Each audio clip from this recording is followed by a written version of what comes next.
a partir de este momento. Bien, como yo les había adelantado, hoy vuelvo a estar en la oficina, lamentablemente, y vamos a dar dos textos. Vamos a dar la burocracia, vamos a hablar sobre la burocracia y sobre Max Weber. Ustedes tienen para leer el texto ¿Qué es la burocracia? Un texto que se publicó póstumo a la muerte de Weber. Weber se muere en el año 1920. Y es importante, no la fecha de muerte, sino más o menos en qué momento él piensa la cuestión de la burocracia, lo vamos a ver a lo largo de la clase. Y después vamos a ver, una vez que terminamos de pensar y de hablar sobre el modelo de gestión burocrático, de administración burocrático, que es el que adaptó la administración pública, vamos a ver el texto de Oslak que se llama Reflexiones sobre la formación del Estado y la construcción de la sociedad argentina, que básicamente habla de cómo se construye la nación argentina y cómo se construye el Estado argentino. Y está un poquito relacionado con esta cuestión de el modelo burocrático de gestión. A ver, generalmente, ¿por qué se dice modelo burocrático de gestión? Modelos de gestión en organizaciones privadas hay muchísimos. En la organización pública y básicamente en el Estado, los modelos de gestión no son tantos y se pueden agrupar en tres grandes modelos de gestión o de administración, como a ustedes más les guste. Yo prefiero hablar de modelo de gestión. El modelo de gestión burocrático, que es el que se asocia a Max Weber. Lo que tenemos que entender es que Max Weber no inventa la democracia, la burocracia. Lo que hace Weber con las burocracias es estudiarlas, establecer categorías y define un modelo de gestión a partir del estudio de las burocracias. ¿Sí? Entonces tenemos el modelo de gestión burocrático de características weberianas que le da Max Weber. El otro gran modelo de gestión es el managerialista o gerencialista, que es el modelo que va a incorporar a la administración pública cuestiones relacionadas con la administración de las organizaciones privadas, por eso se lo llama gerencialista, porque inclusive incorpora la figura del gerente, como el gerente de una organización privada, de una empresa, lo transforman en el gerente público. Esto lo van a encontrar con una escuela que se llama el Nuevo Management Público, New Public Management, o los modelos gerencialistas que describe Alejandro Esteves en un texto de su autoría. Un texto muy bueno de Alejandro que se llama El Nuevo Management Público y el Total Equality Management, es decir, el NMP y el TQM, que no es te quiero mucho, sino es Total Equality Management, o la gestión de la calidad total. Y él compara esos dos modelos. ¿Por qué no decimos que la gestión de la calidad total es un modelo de gestión? Porque la gestión de la calidad total es un principio del de la calidad total que aplica principalmente a los modelos weberianos. Entonces, los dos primeros, burocracia, modelo gerencialista, y el tercer modelo de gestión es un modelo más reciente, que es el modelo de gestión llamado de gobernanza, que tiene otra conformación, que tiene otras reglas de operación, pero esos son, hay un texto de Mainz, un autor alemán, que habla sobre la gobernanza moderna. Creo que lo vamos a ver en el programa y si no, si hay algún hueco en alguna clase, lo describimos muy brevemente. Pero esos son los tres grandes modelos de gestión pública que van a encontrar.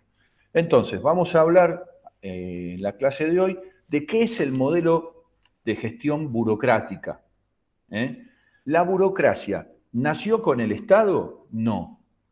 Lo que tenemos que entender es que con el Estado moderno, no nació la burocracia con el Estado moderno. La burocracia es mucho más antigua y es una forma de administración que el hombre inventa a partir de que necesita, a lo largo de la historia, el ser humano necesita administrar cosas, bienes, que son limitados. Es decir, uno administra, yo creo que lo dije en una clase, el principio de la administración es administrar bienes que son relativamente escasos. El tiempo, el dinero, recursos que son limitados y que suelen ser escasos. Entonces, podemos decir que dentro de lo que es la administración, la burocracia es una forma de administrar o de organizarse que se basa en la adecuación de los medios que yo dispongo a los objetivos que establezco. Es decir, es un principio de racionalidad de fines y de medios. Con el objetivo de que esta adecuación, este alineamiento entre los objetivos que yo me planteo y los medios que dispongo para cumplir estos objetivos, debe hacerse en el marco de un principio de eficiencia y de eficacia. Acuérdense que la eficacia está siempre relacionada con el cumplimiento de los objetivos y la eficiencia va a estar relacionada con los dispositivos para cumplir esos objetivos, es decir, con los medios. Eficacia de fines, eficiencia de medios. Entonces, si yo tengo una relación entre objetivos y medios disponibles, y la forma de organizar esa relación se va a llamar organización de tipo burocrática. Si se van dando cuenta de lo que estoy contando, no tiene un pomo que ver con la burocracia que describe Gasalla en aquel personaje de la empleada pública o con la cuestión peyorativa que se le da a la burocracia. ¿Cuándo surge esta asociación entre burocracia como mala palabra, como sinónimo de pérdida de tiempo, de trámites interminables y qué sé yo? Bueno, podríamos decir que empieza a haber una crítica de la burocracia a fines de la década del 70 o del 60, principios de la década del 70. ¿Cuándo? ¿Se acuerdan que en la clase pasada habíamos dado el texto de García Delgado? Cuando la matriz estadocéntrica empieza a dar signos de agotamiento, que dijimos que el Estado desarrollista se transforma en el Estado burocrático autoritario, esta asociación de agotamiento del modelo de Estado de bienestar que marcaba ya la parte final de la matriz estadocéntrica, empieza a asociarse con características peyorativas de los modelos burocráticos de gestión, que no se aplican pura y exclusivamente al Estado, sino que hay modelos burocráticos que se aplicaron en empresas y aún hoy se siguen aplicando en grandes organizaciones. Pero vamos a hacer un poquitito de historia. Los orígenes de la humanidad podemos rastrear que hay burocracia en el año 200 a.C. en China. Las dinastías chinas, esto no es pregunta de parcial, pero los ubico, las dinastías Han, Tang y Song. Han, Tang, Song, parece una marca de zapatillas, ¿viste? Yo uso Han, Tang, Song. No, son los Han, los Tang y los Song. Esas tres dinastías empezaron a utilizar procedimientos de administración basados en fines, medios y ciertos principios de eficacia. ¿Podemos hablar de burocracias a lo Weber? No. Esas burocracias se empiezan a llamar al principio, desde el principio, burocracias de tipo patrimonialista. Después,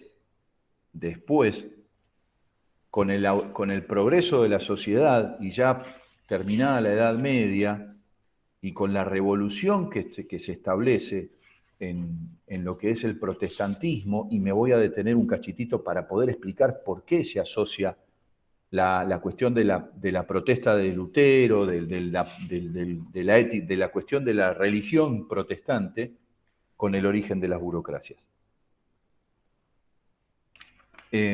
A partir de la protesta empieza a hablarse, ya es como una explosión del modelo de administración burocrática.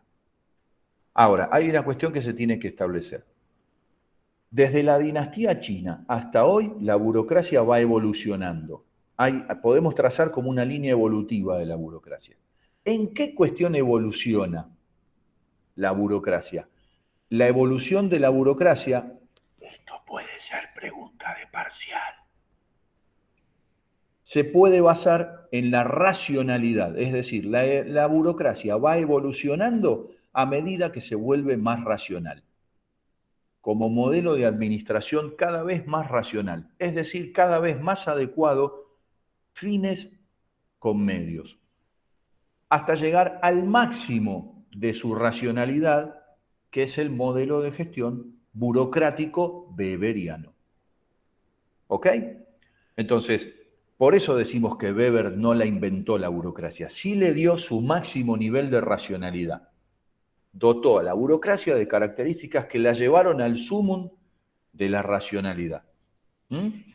Ahora, ¿qué pasó en la época protestante y un poquito antes, que favoreció el desarrollo de la burocracia moderna, que esta es la burocracia a partir de esta época? Lo primero que empieza a favorecer el origen, la explosión y el desarrollo de la burocracia es la aparición del dinero.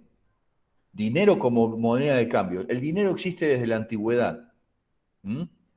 La palabra salario viene de que el trabajo se pagaba con sal. Ahora, durante muchísimo tiempo coexistieron dos modelos de intercambio económico. El trueque, el intercambio de mercancías y el uso del dinero. Bueno, cuando el trueque casi desaparece y ya el uso del dinero se vuelve la manera de transacción económica por excelencia, y que la moneda facilita, racionaliza las transacciones económicas, esto facilita y promueve el desarrollo del modelo de gestión burocrático. Punto número 1. Punto número 2. En la Edad Media, la religión católica castigaba, censuraba la usura. ¿Qué quiere decir esto? ¿Se podía prestar plata? Sí, se podía prestar plata en la Edad Media y bajo la cuestión de la religión católica. Lo que no se podía hacer era cobrar usura, cobrar un interés por el préstamo de ese dinero. Es decir, los bancos prestaban, pero no prestaban interés, y la iglesia empieza a entrar en conflicto con esta cuestión de que se prestara y se cobrara un interés. La ética protestante, ¿por qué decía la iglesia que estaba mal? Porque la riqueza estaba en el cielo y no en la tierra. No había que acumular bienes en la tierra, sino que la riqueza estaba en el cielo. Cuando comienza la protesta con Lutero y con algunos que siguieron, Italo Calvino es un escritor, Calvino, Lutero, Martín Lutero, Calvino que comienza en Europa, empieza a darse otra visión. Las riquezas se podían acumular en este mundo y se podía prestar y se podía cobrar un interés, y era justo y era sano y estaba bien visto ante Dios que se pudiera prestar. Esta cuestión de la actividad cambiaria hace que se sienten las bases para el desarrollo de lo que después fue el capitalismo. Por eso uno de los primeros textos de Max Weber se llama La ética protestante y el espíritu del capitalismo. ¿Se va entendiendo esta cuestión? Entonces, la cuestión del desarrollo del monetarismo, del desarrollo del monetarismo como base de la economía capitalista, favorece el modelo de gestión burocrática. Al mismo tiempo, con el avance de la historia, las tareas administrativas para administrar cosas, desde una casa hasta un pueblo, hasta una ciudad, se vuelven cada vez más complejas. Y se necesitan de personas que están especializadas en administrar estas cuestiones. ¿Sí? Por lo tanto, la complejización de la vida, la cuestión de la aparición del dinero, son dos factores que desarrollan el modelo de gestión burocrática, que transforman a la burocracia, que en principio era patrimonialista, en una burocracia de tipo racional. Burocracias patrimonialistas que existían desde la Edad Media. ¿Qué características tiene la burocracia patrimonialista? Bueno, la burocracia patrimonialista es la burocracia que tenía el señor feudal. Eran las personas que trabajaban con el señor feudal y ayudaban a administrar los bienes del señor feudal. Acá la primera de las características que podemos decir de la burocracia patrimonialista es que no hay una división entre lo público y lo privado. Como todo era el señor feudal, inclusive los miembros de este cuerpo administrativo eran propiedad del señor feudal. Por eso se llama patrimonialista, porque era patrimonio del señor feudal. Los mecanismos de entrada y salida para este cuerpo de administración eran absolutamente discrecionales. No había límite entre lo privado y lo público. Los criterios de administración no eran ni legales, no había normas, era la voluntad del señor feudal. El control de esta burocracia era absolutamente personalista. El señor feudal controlaba lo que hacían, le gustaba bien, no le gustaba, los castigaba, inclusive físicamente. No había mecanismos de remuneración, de pago por trabajo, ni sometidos a norma alguna. No había estabilidad en el puesto de trabajo. La orientación era absolutamente prebendaria. Yo trabajaba y trataba de quedar mejor con mi jefe. Así, no había que, simplemente era una cuestión de prebenda, de entregar trabajo a favor de o a cambio de algún bien, o de algún dinero, o de alguna mercancía que me permita subsistir. Los recursos públicos se asignaban absolutamente discrecionalmente. ¿Sí?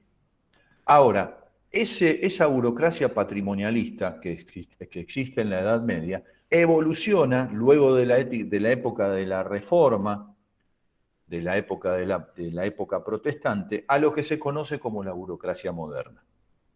Burocracia moderna que Max Weber estudia, publica, y luego de su muerte en 1920 comienza a ser tomada como forma de administración de grandes organizaciones. ¿Por qué después de 1920, después de la muerte de Weber? ¿Por qué se les ocurre? ¿Dónde hay una explosión de la industria? El Fordismo. ¿Saben lo que es el Fordismo? Lo vimos en la matriz estadocéntrica de la clase pasada. La producción en serie, la cadena de montaje, las grandes empresas, las fábricas kilométricas, no son del siglo XIX, son de comienzos del siglo XX, de la primera mitad del siglo XX. Estamos hablando de 1920, 1930, el auge de las fábricas. Las fábricas eran organizaciones monstruosas que empleaban muchísimas personas y necesitaban técnicas de administración eficientes y eficaces que les permitieran a las empresas disponer de enormes cantidades de materiales para fabricar, entre otras cosas, automotores o automóviles. ¿Ok? Yo necesito controlar una inmensa cantidad de repuestos, una inmensa cantidad de trabajadores que me permitan rápidamente, eficientemente y eficazmente construir un auto al menor costo posible y sacando la mayor ganancia posible. ¿Cuál es el modelo de gestión para ese tipo de organizaciones ideal? La burocracia. Entonces, la burocracia se asocia a partir de 1930, 1940, con el auge de estas grandes fábricas. Podemos rastrear también algunos antecedentes con Taylor, aquel que controlaba las acciones de los talleres con el cronómetro. Hay una película de Charles Chaplin que se llama Tiempos Modernos, que asocia las dos cosas, las grandes burocracias y el modelo de gestión de Taylor, que en la industria fordista, sobre la cadena de montaje, yo solamente realizo una sola acción. Pongo esta tuerca, sigue la línea y mi compañero de al lado pondrá otra pieza y así sucesivamente. Quiero que se queden con esa imagen de la línea de montaje, porque la burocracia trabaja igual. Trabaja igual que una línea de montaje fordista. Y ahora vamos a ir en un ratito sobre eso. ¿Ok? Entonces, asocio el surgimiento de las grandes empresas, la cuestión de la administración científica del trabajo que me permite ahorrar tiempo, miren qué principio de eficiencia y de eficacia, ahorro tiempo, entonces asocio fábrica con modelo de gestión burocrático. Y en el medio estoy en la guerra mundial, Segunda Guerra Mundial. Necesito que el ejército se mueva cantidades inimaginables de personas, pertrechos, balas, municiones, comida, armamento, vehículos, y lo tengo que mandar a Europa a pelear una guerra. ¿Cómo administro semejante bolonqui? Con una organización burocrática. Porque cuando Max Weber estudia las organizaciones para establecer cómo es su modelo de burocracia, estudia dos grandes organizaciones, el ejército y la iglesia. Establece que son organizaciones de tipo burocrático. ¿Hasta acá se entiende la cuestión de la burocracia, la historia de la burocracia y por qué surge cuando surge? Ahora vamos a asociar la burocracia como herramienta de autoridad, es decir, como herramienta de dominación. Lo primero que tenemos que establecer es qué entendemos por autoridad. Por autoridad se entiende la capacidad de que una indicación sea obedecida. ¿Sí? Es decir, que vos digas algo y que la gente, que vos des una indicación y de que la gente esa indicación que vos das la cumpla. Eso es ejercer autoridad. ¿Está relacionada con el poder? Pregunto. Les doy tres opciones, sí, más o menos o no.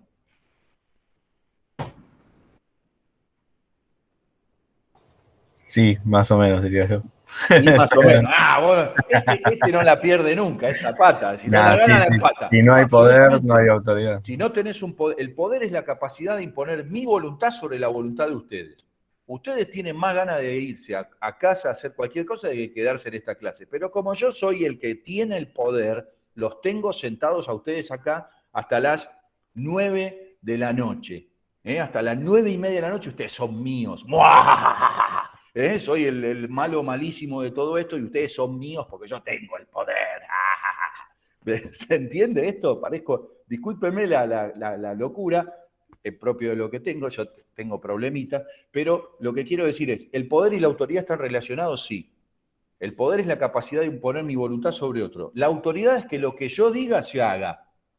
Eso es más o menos. Ahora, Weber dice, a lo largo de la historia, la gente ha hecho cosas en nombre de grandes principios, que él establece que son tres. La primera cuestión de autoridad, la primera autoridad que aparece en la historia humana, es una autoridad relacionada con características excepcionales de quien ejerce el poder. Puede ser que sea el mejor cazador de la tribu, puede ser que sea el más fuerte, puede ser que sea el más lindo, puede ser el que sea el más inteligente, pero características excepcionales de ese individuo. Individuo, estoy hablando de una persona, bien personales. Esto se traduce como carisma. ¿Por qué seguís a fulano? Y porque es re carismático. ¿Podés explicar? No sé, te cae bien, qué sé yo, te lo ven elegante, este cantante de... Y el tipo es carismático. Va al programa de Mirta y Mirta se caga de risa con él y parece simpático, va de Tinelli, va de Feynman, que más a la derecha de Feynman está la pared, y sin embargo Feynman, que no es un tipo que hable precisamente bien de los que consumen marihuana, se sienta a hablar una hora con elegante y el pibe cae simpático, es carismático. No sabes por qué, pero te cae bien. Esa característica, bueno, durante mucho tiempo de la historia se seguía gente por esa característica, no porque fume marihuana, sino porque eran carismáticos. ¿Ok? Entonces, la primera cuestión de autoridad en la historia es el carisma, la autoridad de tipo carismática. Bien, la gente después empezó a obedecer por una cuestión relacionada con que venían obedeciendo a las mismas personas, tus papás, tus abuelos y probablemente tus hijos obedezcan. Estamos hablando de la época de los reyes. La gente obedecía a los reyes y a los hijos de los reyes porque tus padres, tus abuelos, tus bisabuelos, tus hijos, tus nietos, tus bisnietos y tus tataranietos iban a seguir obedeciendo a esa dinastía de reyes. ¿Ok? Entonces hay una cuestión de tradición tradicional, de que por tradición, por sucesión histórica, la gente obedecía. Esto encaja con las monarquías y sobre todo con las monarquías religiosas. Es decir, con aquellas que decían, yo soy el rey del Principado de Banania por obra y gracia de Dios. Vino, se abrieron los cielos y Dios dijo, este pelado va a ser el rey de Banania. Y a partir de ese momento yo soy el rey, mis hijos, mis nietos, mis bisnietos van a ser reyes del Principado de Banania, para no herir susceptibilidad y no enojarse con nadie. Entonces los súbditos de Banania obedecen las órdenes de los reyes de Banania tradicionalmente. Ese es el segundo tipo de autoridad, relacionado con un tipo de dominación. Se domina a la gente por una cuestión tradicional, así como se domina a la gente en principio por una cuestión carismática. Ahora, si ustedes lo ven, la cuestión del carisma es muy personal, la cuestión de la tradición no tanto. Empieza a despersonalizarse la cuestión del poder. ¿Se va entendiendo esto? No es tan personal la cuestión de la tradición, porque podías tener uno que no fuera tan lindo, un hijo que no fuera tan lindo, ni tan inteligente, ni tan fuerte, ni tan mejor cazador como en la cuestión carismática. Sin embargo, la gente lo obedecía. Ahora, hay un tercer tipo de autoridad relacionado con un tercer tipo de dominación que ya es absolutamente impersonal y se llama tipo de autoridad o tipo de dominación racional legal. ¿Por qué la gente obedece en este tipo de dominación racional legal? ¿Obedece por una cuestión de la carisma de quien está mandando? No. ¿La gente obedece en este tipo de dominación porque obedecía siempre? Tampoco. ¿Por qué la gente obedece en el tipo de dominación racional legal? Porque todos, racionalmente, independientemente de nuestras emociones, de nuestras pasiones, de nuestros enojos o de nuestras alegrías, acordamos entre todos someternos a la dominación de una norma. Doy un ejemplo para que se entienda el tipo de dominación racional legal. La luz roja, ¿tiene algún efecto sobre el cerebro humano que hace que la gente se paralice? ¿Sí o no? Pregunto a la clase. No, es una norma de la sociedad. Es una norma de la sociedad. Le podrían haber puesto el dibujo el dibujo del gallo Claudio, de la pantera rosa, podrían haber puesto cualquier color, porque la verdad que el color rojo se asocia al color rojo, sí, por una cuestión biológica, con el peligro. ¿Saben por qué se asocia con el peligro? Porque se asocia con la sangre. Se asocia el rojo con la sangre. Donde ve rojo, si yo vengo con una remera y tiene una mancha roja así, pregunto dónde está el tiro. ¡Oh! Y me estoy muriendo, ¿se entiende? Es peligro, el rojo se asocia con el peligro. Por eso se pone el color rojo en un semáforo. No crucé porque va a haber sangre si cruzás, ¿no es cierto? Entonces, ahora, ¿tiene un efecto sobre la mente? No. Todos acordamos frenar cuando hay luz roja. ¿Por qué? Porque hay un peligro.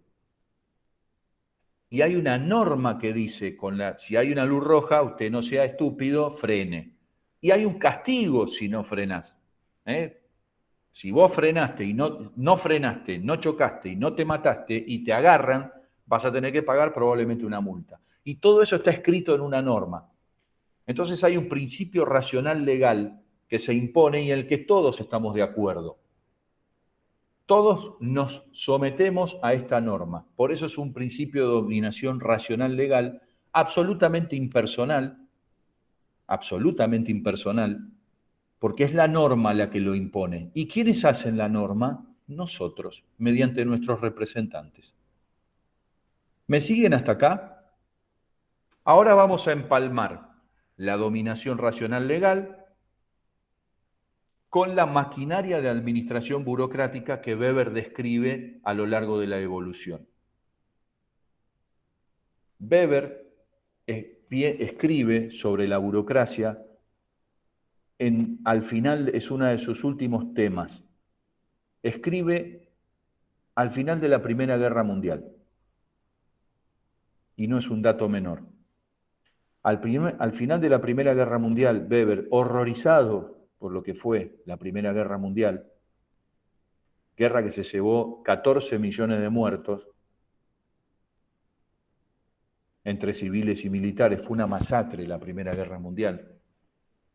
Horrorizado, ¿por qué? Porque dice, hemos llegado a esta guerra por la decisión de una persona a cargo de los reinos o de los países que entraron en conflicto. Por lo tanto, yo tengo, dice Weber, yo quiero pensar una forma de administrar esto que esté por fuera de la individualidad o la discrecionalidad de la decisión de quienes están tomando decisiones.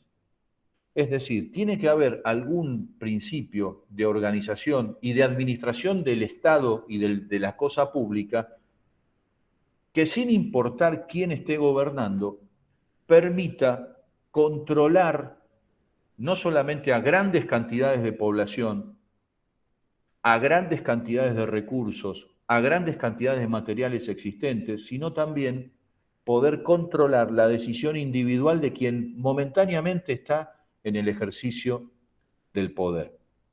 Momentáneamente o permanentemente en el caso de un rey. Por eso están las monarquías parlamentarias, que permiten que el rey reina pero no gobierna, sino que gobierna el primer ministro. ¿Se va entendiendo esto? Ahí es donde Weber asocia la maquinaria burocrática como administración con la dominación racional legal y arma el maridaje perfecto entre burocracia y dominación racional legal. En este es el momento en donde la burocracia llega al máximo de evolución, al máximo de racionalidad y se transforma para Weber en la herramienta de dominación perfecta, porque permitía administrar enormes cantidades de personas, de cosas, de recursos, bajo principios de eficiencia y eficacia, lograr los fines y evitar la discrecionalidad en los procesos de toma de decisiones. Es decir, permitía evitar que la gente hiciera lo que se le antojara. Este es el modelo teórico de Weber. Por eso se habla de burocracia weberiana, porque asocia el tipo de dominación racional legal con el modelo de administración burocrático. ¿Se entendió hasta acá? ¿Sí? ¿Mm? Entonces, este tipo de dominación empieza a ser adoptado por las administraciones públicas y se asocia al Estado moderno y la empresa privada en esta época.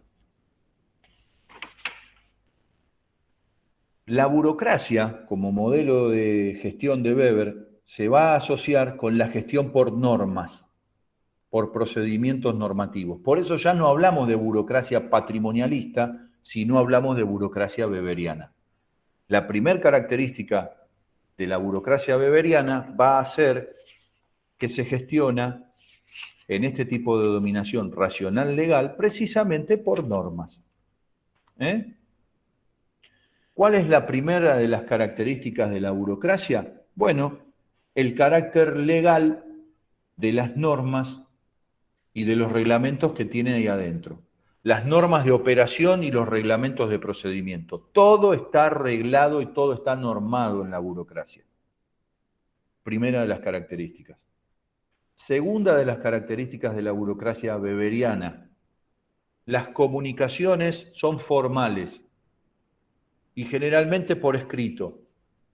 Eso en la administración pública se llama el memo, el expediente, el memorando. La gente habla con otros mediante el expediente. No es que te llaman por teléfono y dice, sí, dale la silla de rueda a la vieja que está en la puerta del ministerio pidiéndola.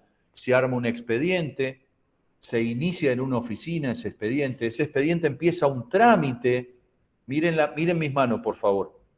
Este expediente que se inicia en un área determinada del ministerio comienza un trámite donde va pasando por distintas oficinas. En esas oficinas donde va pasando ese expediente, la gente se expide sobre el expediente, escribe y va agregando lo que dice y va cumpliendo con una etapa. Es lo mismo que una cadena de montaje. Es lo mismo que la cadena de montaje de una fábrica. Y al final del recorrido administrativo de ese expediente, se llega a una conclusión. Suponiendo que hay una persona, una viejita que pide una silla de ruedas, se arma el expediente, todos opinan que sí, qué tipo de silla de rueda. ¿Hay silla de rueda? El del depósito dice sí, hay silla de rueda, listo.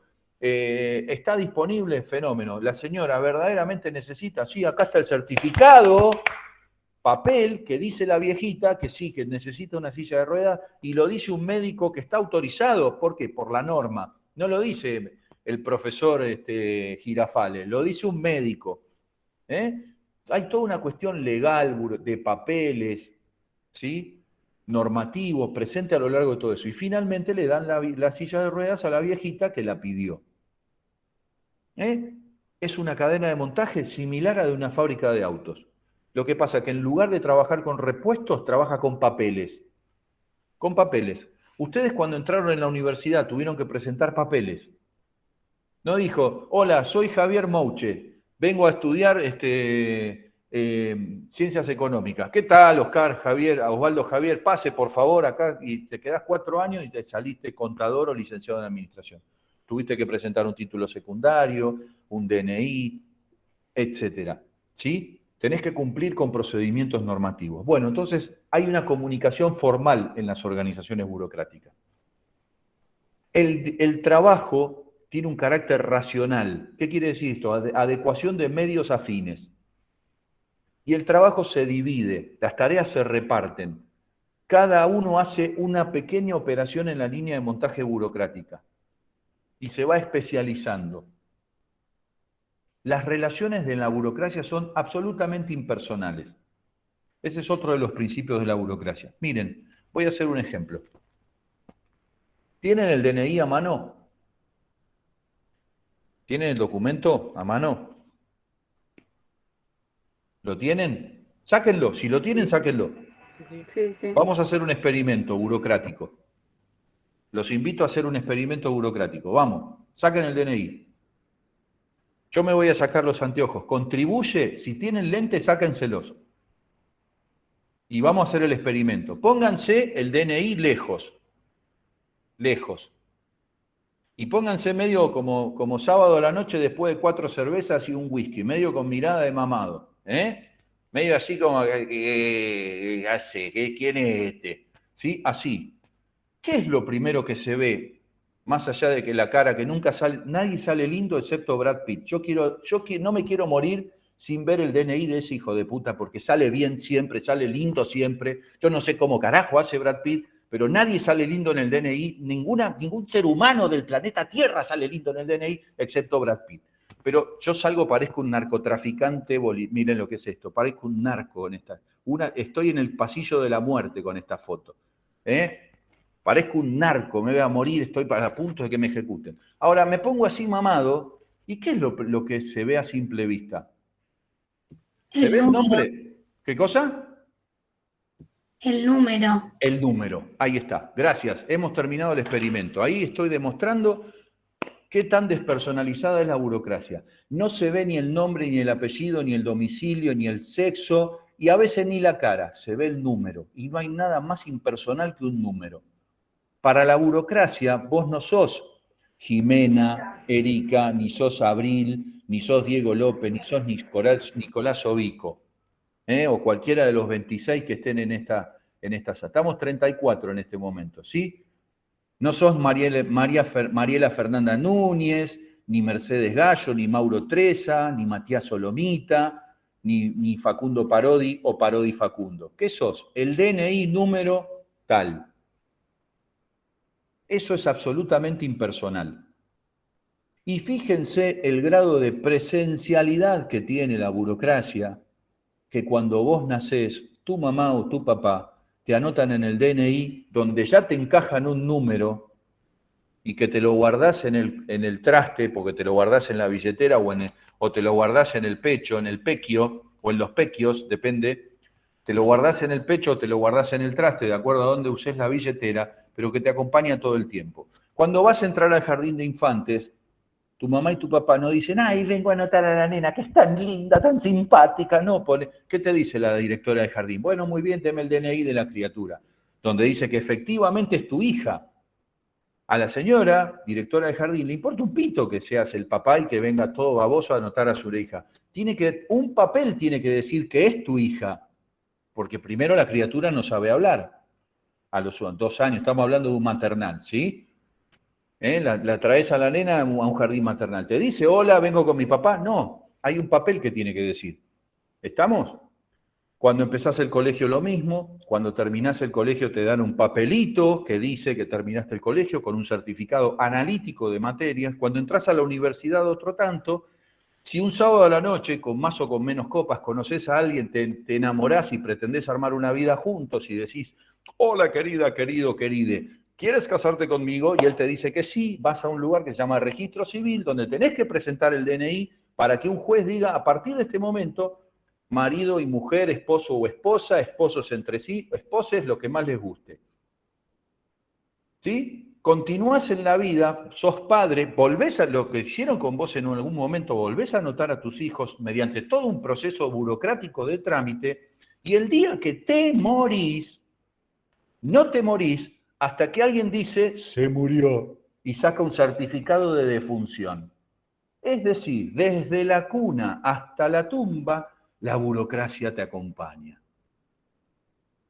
Y está siempre con vos.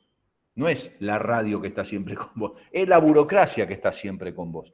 Te acompaña y miren qué tan imbricada, qué tan metida en la maraña social que está la burocracia, qué tal está la administración pública en términos de administración burocrática, que te acompaña desde la cuna hasta la tumba. ¿Se entiende esto? Entonces, impersonalidad de las relaciones. Jerarquía de autoridad. Hay un ministro, hay un secretario, hay un subsecretario, hay un director, hay una cadena de mando y obediencia. ¿De dónde copia esto Weber? Del ejército, de la iglesia. Está el cura de barrio, el párroco, como decía mi abuela, yo pensaba, se cuelga la parra el cura. Párroco no, es párroco. Mi abuela decía párroco, el cura párroco, el obispo, el arzobispo, el cardenal, el papa. Son organizaciones piramidales, se llaman, con jerarquías, de arriba hacia abajo, de los más a los menos, los caciques y los indios. En cualquier ministerio tenés los caciques, tenés los indios. Rutinas y procedimientos estandarizados, como una cadena de montaje. Los procedimientos en la burocracia administrativa están estandarizados. Competencia técnica y meritocrática. Para poder ascender tengo que ser más competente. A mayor profesionalización, más haciendo. El procedimiento de entrada, transcurrida y salida de una organización burocrática está arreglado. Después de tantos años de entrar, te jubilás. Después de tantos años de trabajo, te vas. Después de tal esto, te vas. Si haces esto, ascendés. Si no haces esto, no ascendés. Y si haces esto otro, te penalizan y te pueden echar. Y todo está escrito. Especialización de la administración. Profe, Sí, Andrés. disculpe. ¿Podría repetir competencia técnica y...? Competencia técnica y meritocrática. Más te esforzás, Gracias. más te formás, más te profesionalizás, mayor y mejor va a ser tu sueldo y tu performance dentro de una organización burocrática. No es suerte, sino esfuerzo. Por eso se llama meritocrática. Gracias.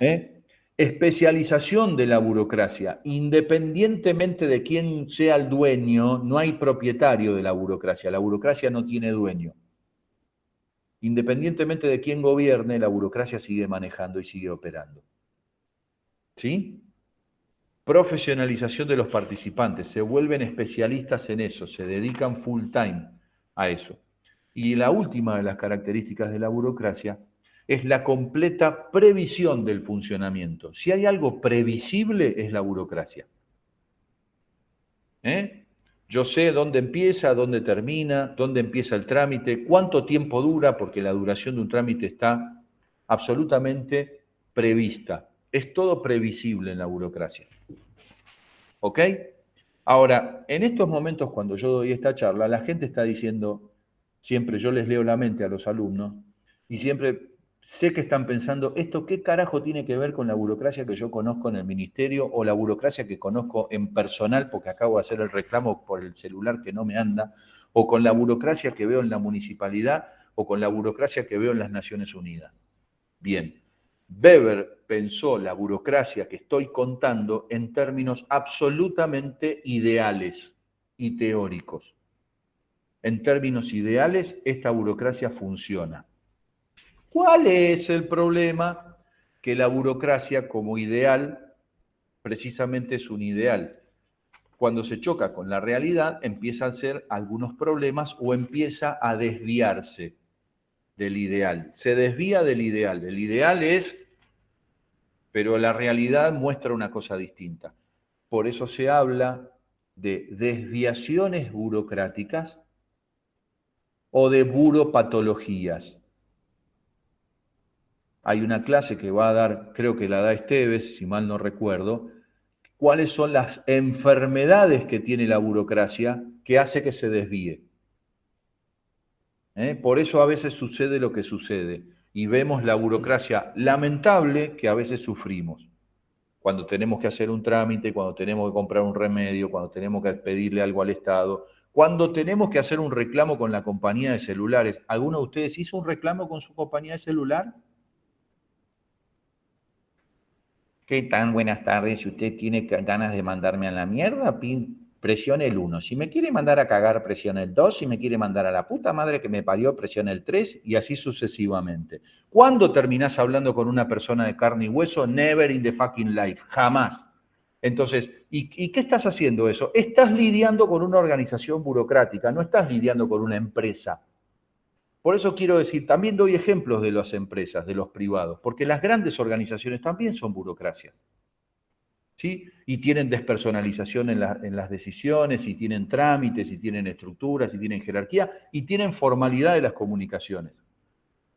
¿Sí? Entonces, hay una jerarquía en las burocracias, hay una disciplina en las burocracias, hay una administración basada en documentos escritos, hay una preparación profesional y experta de quienes integran una burocracia o debería tenerla. ¿Sí?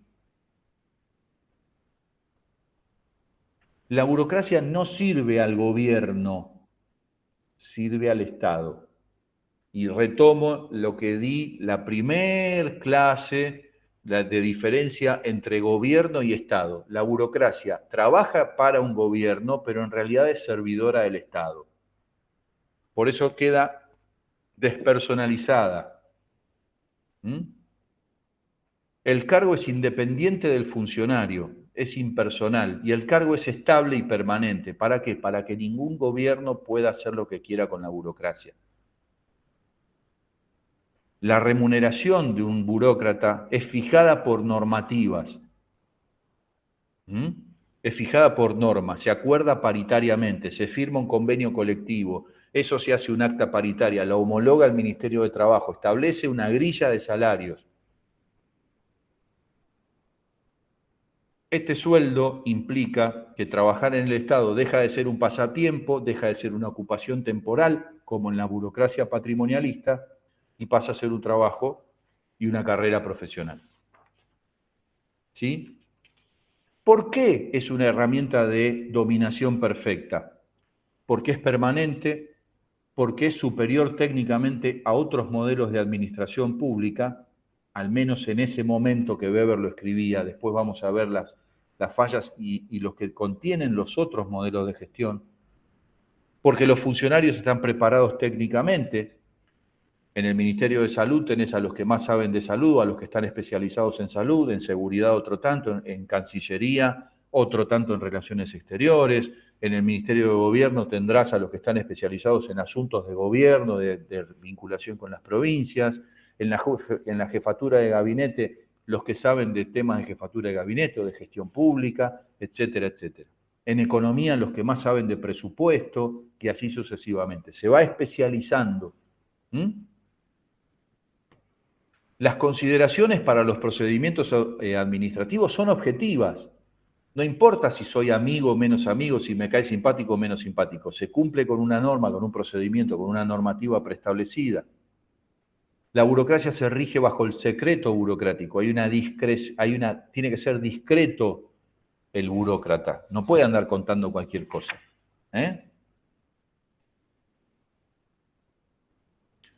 Hay un autor que en el año 1996 escribe un libro que se llama Imágenes de Organización. Este autor se llama Gareth Morgan. ¿Con ustedes vieron Burrell y Morgan? El texto de Burrell y Morgan. Burrell y Morgan. Bueno, Sí, es el Morgan de esa asociación. Es el Morgan de esa asociación. Morgan asocia la burocracia, en este libro Imágenes de Organización, con una máquina. Con una máquina. Porque tiene engranajes, como si fuera un reloj. Engranajes, maquinarias, procesos, tiempos. Ahora, una maquinaria es como un auto. Yo al auto, si lo paso de vueltas, ¿qué sucede? ¿Alguno de ustedes tiene auto? ¿Ya manejó un auto? Calculo que sí. ¿Qué pasa si yo a un auto le doy muchas más vueltas de las que generalmente uso? ¿Qué sucede? Si lo paso de vuelta. Se puede romper el motor. ¿Se rompe el motor o se funde? ¿Sí? Se funde. Si no le pongo el combustible suficiente y lo paso de vuelta, se funde. La burocracia le pasa lo mismo. Las burocracias tienen tiempos operativos y tienen circuitos preestablecidos. ¿Lo puedo forzar? Sí, lo puedo forzar. ¿Se va a romper si lo fuerzo? No. Pero si lo fuerzo todo el tiempo, si le fuerzo todo el tiempo sus tiempos y sus procedimientos y no le pongo el combustible suficiente, no profesionalizo, no tengo los mejores empleados, no pago los sueldos que tengo que pagar, ¿qué pasa con la burocracia? Se funde. Yo ya tengo un auto y lo hago funcionar a menor revolución de lo que ya está diseñado. ¿Qué pasa con el motor? Se apaga. Si yo lo tengo andando al auto y no me regula bien, se apaga. Con las burocracias sucede lo mismo. La burocracia es como un vehículo, es como la maquinaria de un auto. Tiene un rango de operación óptima. Si lo fuerzo, si lo voy por arriba, lo fundo. Si lo hago trabajar por abajo, no funciona correctamente. Por eso es esta imagen de la máquina, ¿sí? Rutinaria, eficiente, confiable, predecible, deshumanizada. Yo no digo qué bueno que es mi auto, cómo me quiere, no, qué bueno que es, cómo funciona, lo piso, anda, gasta poco combustible, me lleva con poco combustible, recorre muchos kilómetros, cumple los objetivos, es eficiente y es eficaz. Si me quiere o no me quiere, a mí me importa tres pitos. Si yo lo quiero a mi auto más que a mi familia, yo tengo algún problemita. ¿Se entiende? Hay gente que los quiere más que a los hijos los autos. Es cierto. Pero no tiene la culpa el auto, tiene la culpa las personas. Entonces, lo que sucede con las burocracias es que son predecibles para hacer grandes cantidades de cosas, para producir en serie, como la fábrica de la película de Carlitos Chaplin o como la fábrica fordista. Por lo tanto, sirve para operar en entornos de estabilidad. ¿Cuándo se desestabilizan las burocracias? Cuando los entornos son muy cambiantes. Cuando los entornos son muy cambiantes, esta maquinaria de relojería le cuesta mucho adaptarse. El problema de la burocracia, sobre todo en la última parte del siglo XX y principios del siglo XXI, es que estamos en entornos tan complejos que la burocracia administrativa y la burocracia estatal le cuesta adaptarse a estos cambios tan bruscos, tan vertiginosos, que son los que tienen los entornos que nos rodean. Por eso muchas veces no hacen pie las burocracias y no se adaptan rápidamente a los cambios de entorno, porque no están diseñadas para eso. ¿Sí? Más o menos hasta acá es la cuestión de la burocracia. Después hay un PowerPoint que yo voy a subir. ¿Alguno de ustedes tuvo problemas con el PowerPoint que subí sobre García Delgado? no se preocupe, lo pudieron ver, se vio bien todo con todos los chiches. Bueno, aquel que no lo pudo ver, porque no sé, tuvo problema con el Word o lo que sea, lo subí en PDF. Así que ya no tienen problemas para verlo. Lo subí 2 veces en PowerPoint y lo volví a subir en PDF. Así que no se preocupen. ¿Cuáles serían, y con esto vamos cerrando para después dar lugar a la segunda parte de esta soirée danzante que tenemos hoy, de esta matiné, como decían antes, matiné no, ya estamos en noche, matinés a la tarde. ¿Cuál es la contribución del modelo burocrático en la administración? Se especializan los procesos y el trabajo, se vuelve más eficiente, más eficaz, se estandarizan un montón de operaciones y de funciones, hay una noción de centralización en la toma de decisiones, la toma de decisiones se basa en principios de racionalidad, es decir, en información que esa misma organización produce. Las burocracias son enormes factorías de datos, de un montón de datos, sobre todo las burocracias públicas. La información en las burocracias públicas circula de abajo hacia arriba, pero las decisiones se toman de arriba hacia abajo. Es decir, el modelo se llama de decisión vertical. Modelos up-down, desde arriba, que se toman las decisiones, las órdenes van bajando hacia abajo. Caen como por el costado de la pirámide y se van, y hay un núcleo operativo o estratégico que toma las decisiones, que es el cuerpo político en el sector público, mandos medios que traducen esa decisión política en una decisión administrativa y un núcleo operativo que son los indios que ejecutan las órdenes que se toman desde arriba. ¿Sí?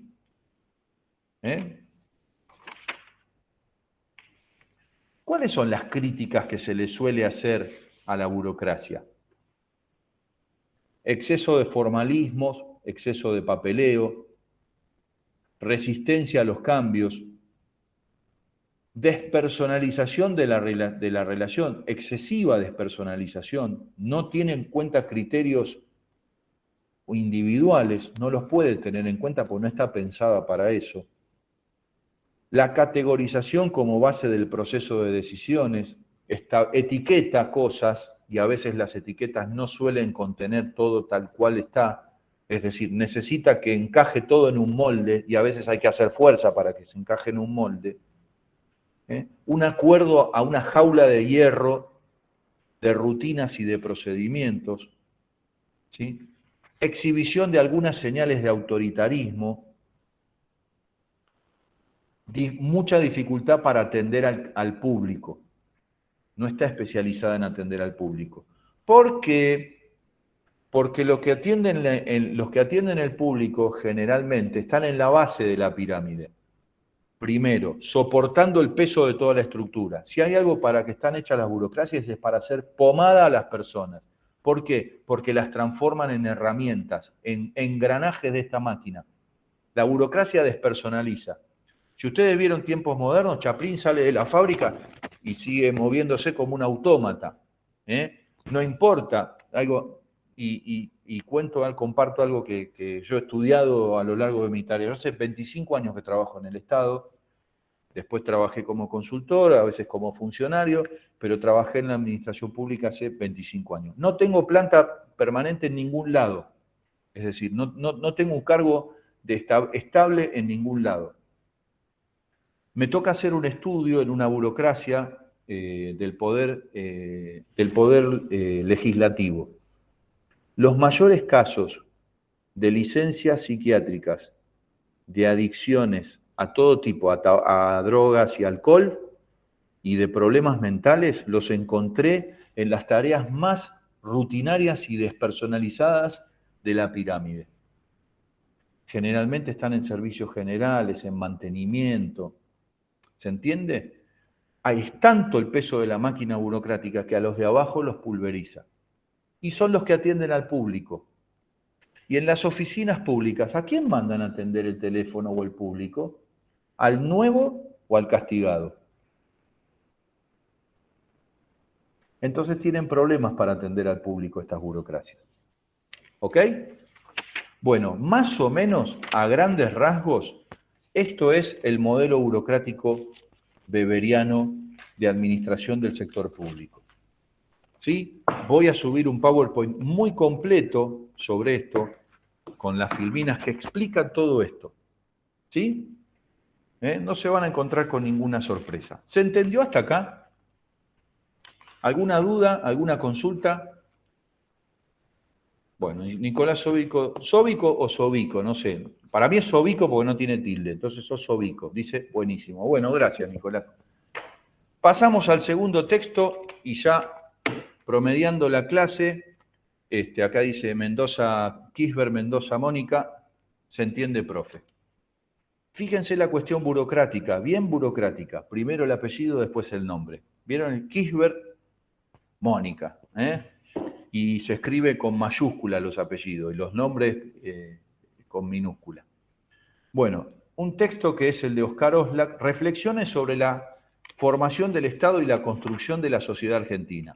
Lo primero que tenemos que entender es que este texto de Oslak va a establecer un paralelo, es decir, cómo se formó el Estado argentino al mismo tiempo que se formó la sociedad argentina.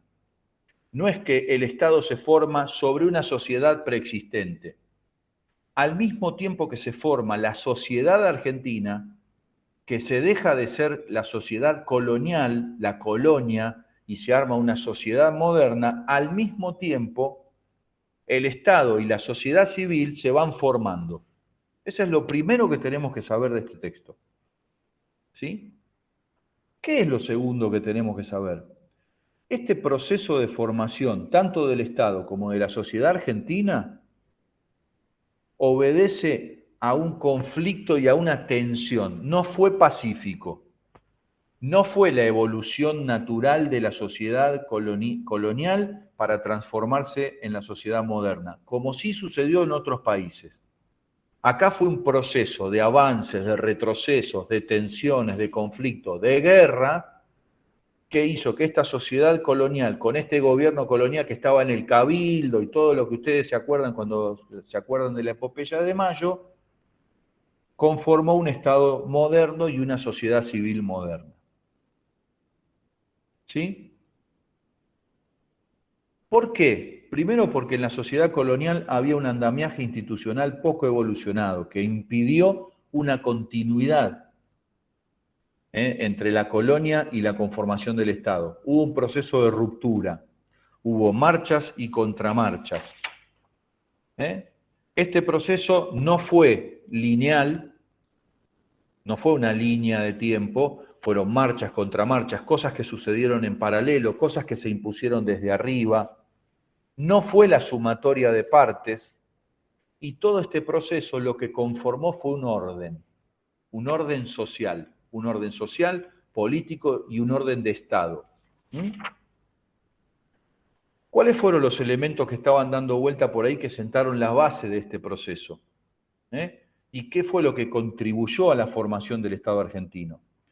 La conformación de fuerzas productivas que pasaron de un modelo económico a otro, las relaciones económicas internacionales del momento que operaron sobre nuestro país para esta conformación del Estado, una conformación de una nueva clase social que resultó de este proceso, ¿sí? Y la disputa por recursos naturales. Entonces, se construye un proceso de constitución de una nueva clase que a través de una instancia política se articula una dominación en nuestro país que se materializa en determinadas instituciones, en un andamiaje institucional que luego va a dar origen al Estado argentino.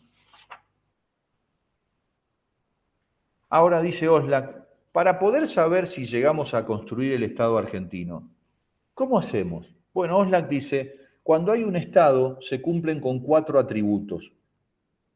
4. Lo di yo cuando hablamos de la noción de Estado en la primera clase, pero vamos a repetirlo nuevamente. El primero de los atributos de estatalidad que dice Oslan, para poder saber que estamos hablando de un Estado, es la capacidad de externalizar el poder. Es decir, de que ese poder sea reconocido como la autoridad soberana. El segundo atributo es el de la capacidad de institucionalizar la autoridad, de convertir este poder en instituciones, es decir, garantizar el monopolio, ser el único capaz de ejercer el poder y no otro. Tercero, la capacidad de diferenciar el control, es decir, armar instituciones que funcionalmente sean diferentes.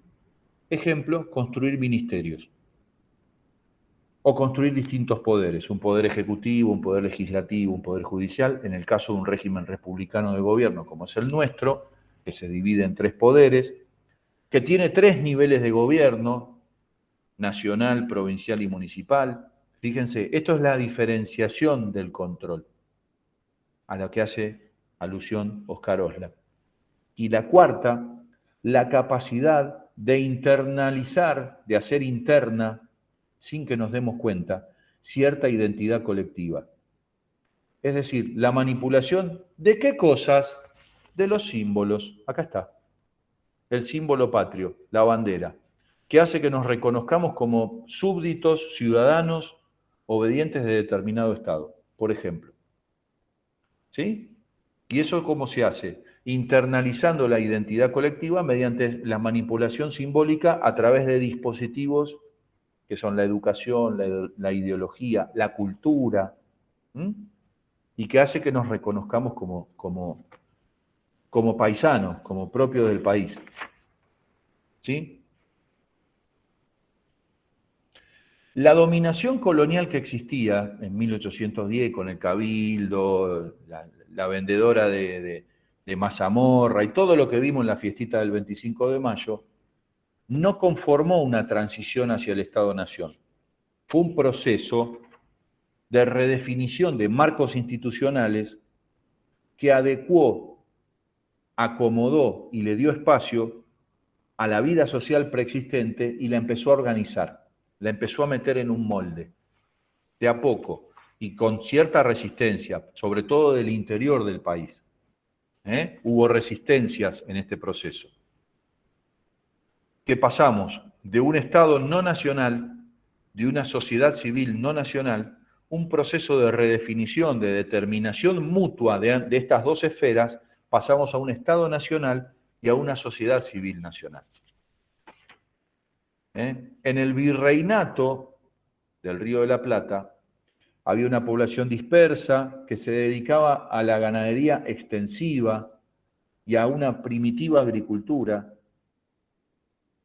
Y la Revolución de Mayo no necesariamente llevó a alineaciones automáticas.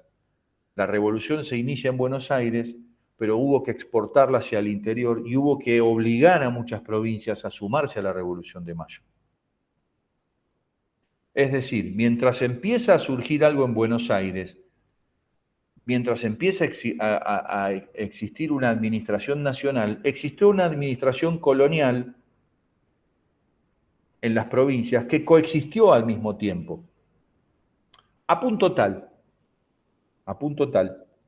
que vimos hace un ratito el modelo burocrático de gestión. Si ustedes van a algunas provincias hoy, siglo XXI, hay resabios de la administración colonial. Es decir, el proceso de burocratización, el proceso de construcción del Estado, fue como romper lo que existía y ponerle algo arriba nuevo. Pero ¿qué pasó? No terminó de romperse del todo en algunos lugares porque hubo resistencia en las provincias y hay provincias que resistieron más que otras. ¿Se entiende? Por eso todavía hoy en algunas provincias hay modismos y hay modelos y hay ideas de administración inclusive preburocráticas, más asociado a lo colonial. Entonces, Buenos Aires, ¿qué pasó? Primero aspira a ejercer la hegemonía. ¿Qué pasó con Paraguay? Paraguay se desprende, Uruguay se desprende, el Alto Perú, estoy hablando del virreinato, el Alto Perú fue desmembrado ¿sí? Por discontinuidad de la dominación española y por una falta de tracción nacional. Se rompe el Alto Perú. Entonces, ¿qué pasa con Buenos Aires? Como ve que se empieza a desmembrar el virreinato, busca evitar ese proceso de desintegración. Y quiso armar un proceso estable de transición entre lo colonial a la constitución de una nación argentina. Ese proceso fue muy resistido en el interior. Por más que se intentó llevar la revolución a las provincias, fue muy resistido. ¿Qué pasó con la sociedad civil mientras estaba sucediendo este proceso? Tuvo un proceso de formación muy complejo. Empezó a constituirse expresiones simbólicas que empezaron a sostener este proceso de nacionalización. Se inventa la escarapela, Belgrano crea la bandera. Estamos hablando de plena Revolución de Mayo. Había que construir simbólicamente un país. ¿Para qué? Para tener ese atributo cuarto que hablaba Oxlack, que yo les contaba hace un ratito. El Estado colonial desaparece y empieza a ser reemplazado por la provincia, con cuestiones culturales, simbólicas propias, que se resisten a un Buenos Aires que pretendía tener el dominio de todo y el control y la hegemonía sobre esto que se estaba desmembrando, que se estaba partiendo a pedazos. Las provincias no tenían un proceso democrático. Empieza a aparecer un caudillo que era el que lideraba de alguna manera la provincia. Cada provincia empezó a tener su referente, su dominación carismática, en términos weberianos. Empieza a surgir una dominación carismática basada en características de personas, que son los caudillos. Las provincias empezaron a ser aisladas económicamente y debilitadas por la centralidad de Buenos Aires, porque todos los bienes salían desde el puerto de Buenos Aires.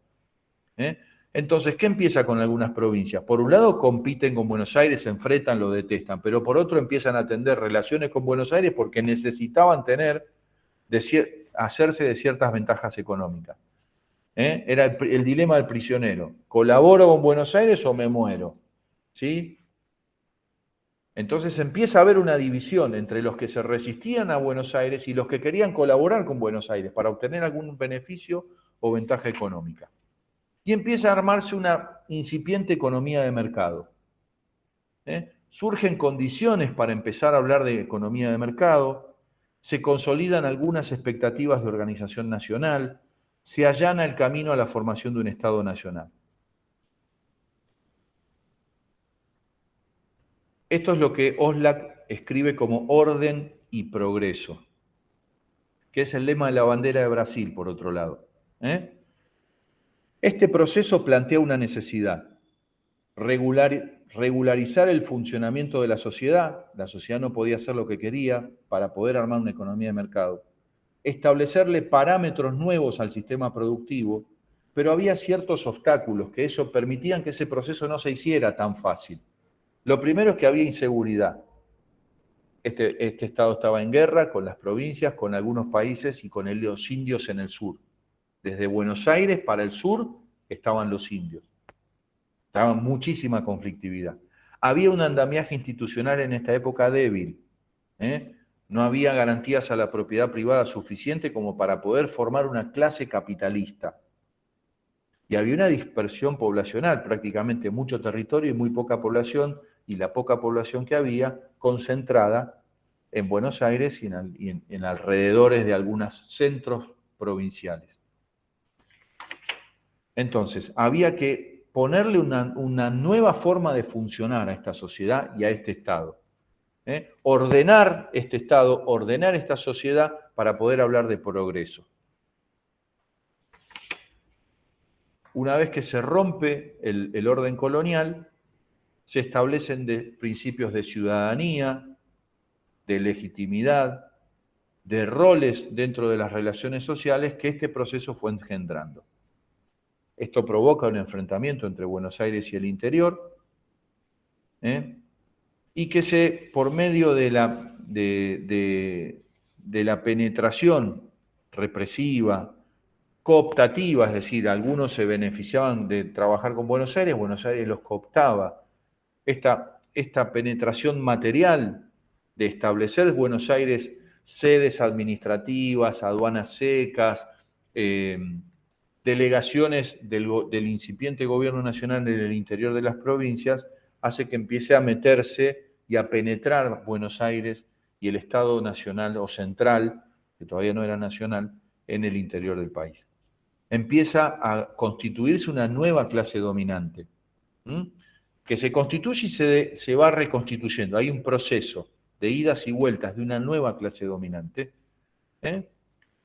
a lo largo de diferentes etapas, de la guerra de la independencia, que las clases dominantes en la guerra de la independencia eran los militares, los hacendados, es decir, los que tenían ganado, y los comerciantes.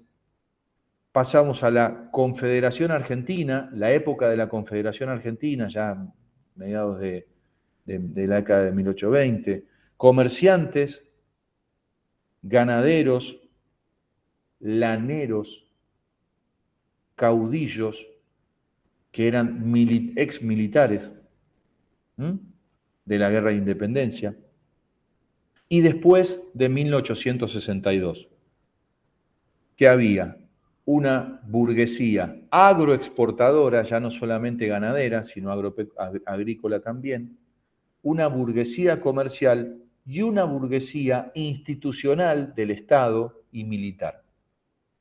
Esas son las clases que se van, dominantes, que se van conformando a lo largo de este proceso.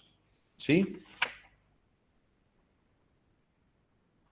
¿Por qué la penetración del Estado tuvo distintas características? Una cuestión represiva. Se crean fuerzas de intervención nacional en todo el territorio. Delegaciones del Ejército Nacional en todo el país, Policía Federal, ¿sí? Las fuerzas policiales, Policía Federal independiente de la provincial. Una cuestión cooptativa, lograr el apoyo de los sectores dominantes del interior, traerlos a asociarse con Buenos Aires. Una penetración material, el Estado Nacional avanza sobre las provincias, y una penetración ideológica, la creación y la difusión de símbolos reforzadores ¿de qué? De la constitución de una nación argentina. Sarmiento, con la educación, con la escuela, el guardapolvo blanco, el respeto a los himnos. Estamos hablando de fines, ya segunda mitad del siglo XIX. ¿Hubo resistencias en este proceso? Sí las hubo. Hostilidad de las provincias respecto de Buenos Aires, choque de dos grupos sobre cómo organizar la nación, entre la propia élite no se ponían de acuerdo. Qué curioso, ¿no? Y las necesidades de expansión del Estado Nacional versus los intereses de las élites porteñas. Porque las élites porteñas no tenían los intereses del Estado Nacional. Empieza a haber ahí un conflicto. Los unitarios versus los federales. Estoy hablando de ese conflicto. ¿Sí? Entonces, hay una clase dominante que se constituyó y reconstituyó a lo largo de diferentes etapas, y la diferenciación entre nación, provincia, Buenos Aires, empezó a armar distintos grupos con distinta influencia.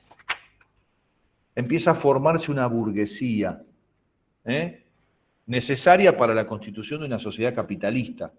No hay capitalismo sin burguesía. O tiene que haber un Estado que genere ambas cosas, que un poco fue lo nuestro. La burguesía en formación fueron militares intelectuales que controlaban el aparato burocrático militar, una burguesía mercantil y agroexportadora relacionada con las relaciones económicas internacionales que operaban en ese momento, asociadas a intereses foráneos más que a intereses nacionales, y facciones burguesas del litoral y del interior afines. ¿Sí? Entonces, para ir cerrando un poquitito esta idea de la formación del Estado argentino, podemos hablar de 4 etapas. Esta es la última de las diapositivas del PowerPoint que les voy a dejar. El primero de las etapas de la formación del Estado argentino va a estar relacionado con la emancipación de España, ¿sí? Y los enfrentamientos contra Buenos Aires por la Revolución de Mayo.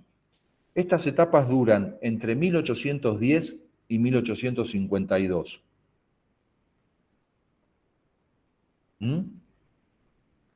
Batalla de Caseros. ¿Sí? Después, la formación de la Confederación Argentina, de lo que se llamó la Confederación Argentina, versus Buenos Aires, la asociación de todas las provincias, la Confederación Argentina, después de Caseros, que se enfrenta a Buenos Aires. Que esto dura entre 1852 y 1861, año de la Batalla de Pavón. La Batalla de Pavón finaliza el enfrentamiento entre la Confederación Argentina y Buenos Aires. Y a partir de Pavón hay un proceso de subordinación del interior, ya dominado bajo Buenos Aires, y alianzas entre la burguesía central de Buenos Aires y ciertas burguesías asociadas a este Estado que se empieza a constituir en las provincias. Ahora, en este proceso, en este tercer proceso, hay el conflicto entre los que eran pro-porteños, pro-Buenos Aires o pro-provincias, dentro de la propia élite, que finaliza en 1880 con las batallas de Puente Alsina, de los corrales de Alsina, las batallas de los enfrentamientos de Puente Alsina en Buenos Aires, los corrales y de Puente Alsina, 1880. Entonces, a partir de 1880 comienza la consolidación definitiva del Estado argentino. Es un modelo sin la tutela de Buenos Aires, ya es un modelo nacional, ya podemos hablar del Estado nacional. Moderno, con características burocráticas que Weber después va a describir. Con una administración centralizada, eficiente, con una clase y una élite asociada al Estado y a las Fuerzas Armadas, al Ejército, a la Marina, a partir de 1880, a partir de la presidencia de Roca en adelante. Esas son las 4 etapas de la formación del Estado argentino, para que más o menos quede claro. Eso van a tener con este PowerPoint y el texto, este PowerPoint que yo les voy a dejar, pero que mañana lo voy a subir en el Classroom, con eso a ustedes les sirve de guía para la lectura del texto. El texto no es difícil, tendrá alguna palabra rebuscada, pero más o menos la línea argumental para que ustedes sigan es lo que acabo de contar, para que entiendan cómo se formó nuestro Estado, ¿sí? Pero las líneas las acabo de contar básicamente en la clase de hoy. ¿De acuerdo? Por lo tanto, a partir de esta clase ya estamos al día con el programa. Estamos al día con el programa, ¿sí? Así que ya la clase, a partir de la clase que viene, salvo una clase que ustedes me pidió que yo dé 2 textos porque va a haber una charla especial, y la semana que viene no tenemos clase porque es el Día del Estudiante, ¿verdad? Tengo entendido que no va a haber clases el martes que viene, entiendo. De todos modos, cualquier cosa yo lo voy a avisar por el Classroom, no se preocupen. Pero entiendo que la clase que viene no nos vemos porque es el Día del Estudiante, el día de la primavera. ¿Sí? ¿Ok? Así que cualquier duda, cualquier consulta me escriben, voy a subir el video de la clase, voy a subir un PowerPoint explicativo sobre el modelo burocrático, un PowerPoint explicativo sobre el texto de Oxlack, que de ninguna manera van a reemplazar la lectura de los textos. Ojo al piojo. No se hagan lo piola, no estudien del PowerPoint porque algunas preguntas de parcial pueden ir directamente de los textos. No vamos a preguntar qué dice Oxlack en la página 20 del texto, bueno, no hacemos esa pavada. ¿Más o menos le pusieron fecha de parcial ya?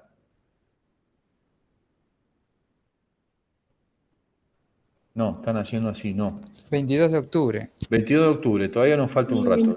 Listo. Entonces tenemos un par de clases por delante, no se preocupen. Yo después vamos a ir hablando del parcial, de las preguntas que les puedo hacer yo, de los textos que vamos a ver nosotros. No se hagan problema. Pregunto, ¿hasta acá las clases mías se van entendiendo? ¿Sí? Yo trato de no hacerlas aburridas. Si se me escapa alguna mala palabra, yo les pido mil disculpas, pero bueno, yo soy mal hablado y no debo decir tantas, pero bueno, a veces, pero trato de hacerlo lo más ameno posible y no tenerlos a ustedes todo el tiempo hasta las 9:30 porque no aguantan, y yo tampoco, estamos todos cansados, es tarde, pero me parece que ya son las 9 y hemos dado los 2 textos.